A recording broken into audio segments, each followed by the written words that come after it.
This tiny electric city car behind me is the Think City. It was made in the US for 2 years. It has a respectable range of around 100 miles. The body panels are made of plastic, and you've probably never heard of it.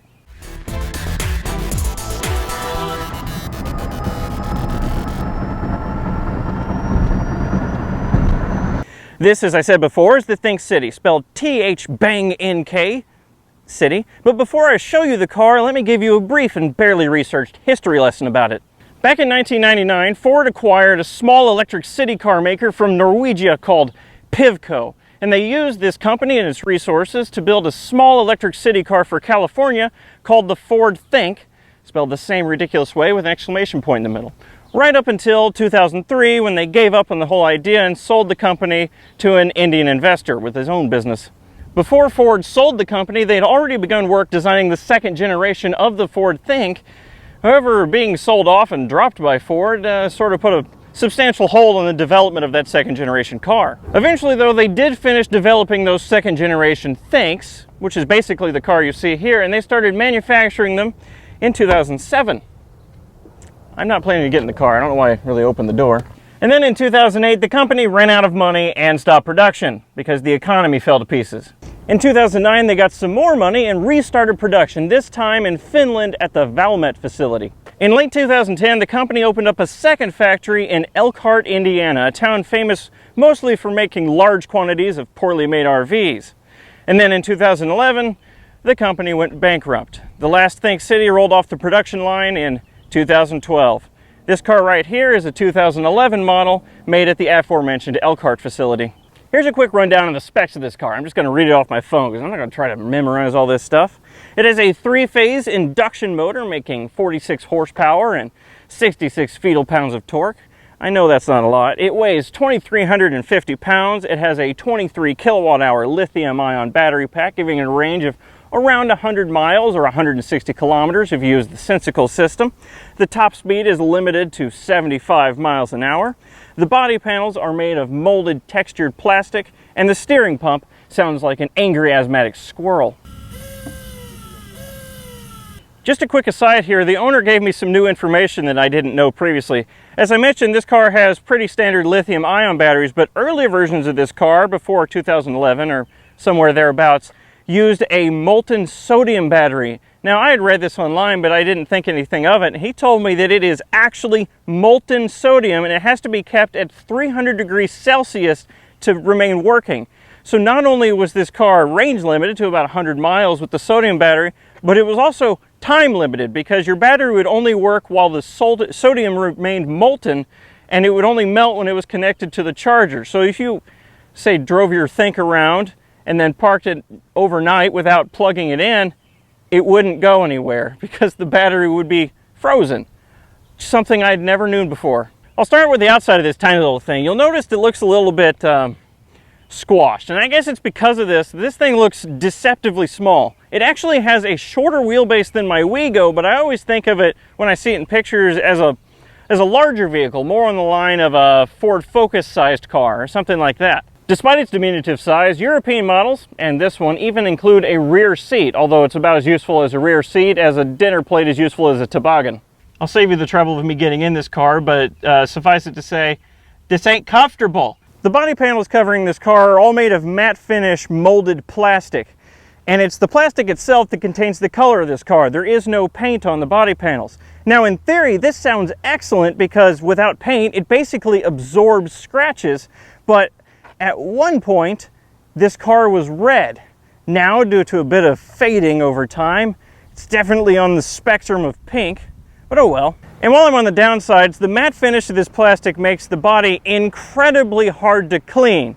But at least you can easily swap out most of the panels, provided you can find replacement panels from a dead company that only made a few thousand cars. In the back here, you can see it has the taillights from a Lamborghini Diablo or a Zonda and a full-height glass hatch. Now, I like this hatch as a concept. I think it gives the car a nice distinctive design element, and that's good for any new car trying to leave an impact. But there is a largish flaw with this glass hatch as a concept because this is a city car, and people in cities occasionally like to steal things. And because this is all glass, save for these black bars here, there's no way to properly conceal your cargo on the inside from prying eyes. And also, if your cargo happens to be large and you accelerate, there is a non-zero chance that your cargo could come crashing into the back glass and turn your glass hatch into a million tiny glass hatch shards. Realistically though, these aren't huge concerns. The only real concern would be, I don't know, say you got rear-ended or something and the glass hatch accidentally broke. How would you ever find a replacement? Thankfully, the owner of this car does actually have a single replacement for this glass hatch and the windshield. There's not a lot to note up here in the front. You have this single blade twin arm windshield wiper, mirrors from a Fiat 500, an absolutely adorable face, and an impossibly light hood flap thing hiding various mechanical bits like the furiously vibrating vacuum pump for the power brake booster.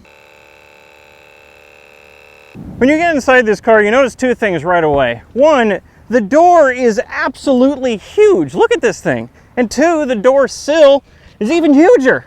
At nearly a foot wide, it's actually big enough to make ingress a little difficult, but not impossible.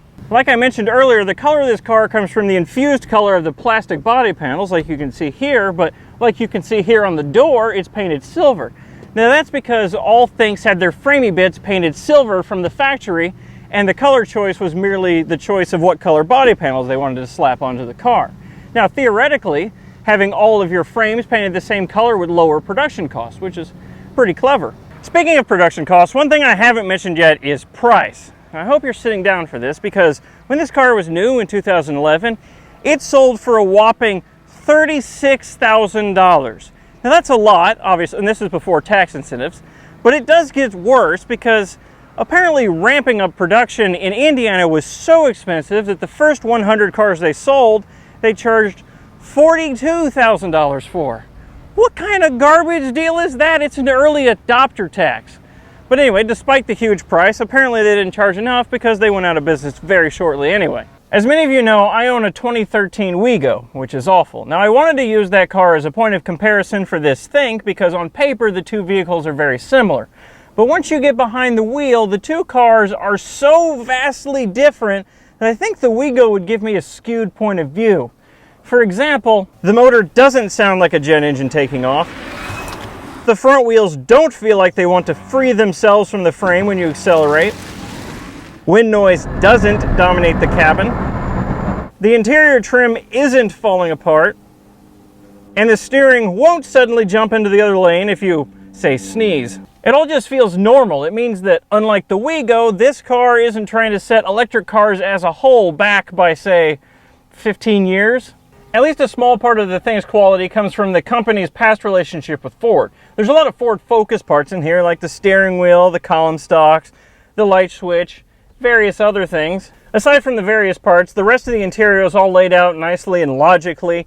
You've got your gear selector and some various warning lights up here above the radio itself, the climate controls that all make perfect sense. Below that you have the two window switches and a shift lever, and the mirror selector down here in the center console. Kind of an odd place for that, but not that unusual. Two things I forgot to mention: these idiotically designed cup holders and the fuse and relay box placed inexplicably below this dash tray where it's not inconceivable that someone might spill some liquids. There aren't a lot of features, but it's pretty adequate for a small city car of this nature. Of course, it's a bit expensive for a small city car that's just adequate, but at least it's higher quality and better equipped than the Wigo, which also cost $36,000 in 2011. Again, maybe the Wigo isn't the best point of comparison. A good point of comparison is the Nissan Leaf, which was available in 2011 as well, and was even a little bit cheaper. But that's enough of that. How does this car drive? Well, the short answer is perfectly fine. Like I mentioned earlier, the motor is rated at a whopping 43 horsepower, but it's actually pretty adequate feeling. Electric motors don't have the same sort of feel per horsepower number as a gas engine, and you better believe a gas engine with 43 horsepower would sound like it's about to die if it had to push around a car of this size. The best way to describe the acceleration of this car is effortless, because, well, mostly because it's always in the power band, it's mostly quiet, and it doesn't have to change gears. Now, despite it being effortless, it isn't very quick. In fact, the 0 to 60 time of this car is, well, you know what? This is a city car. The 0 to 60 times don't matter in it. What?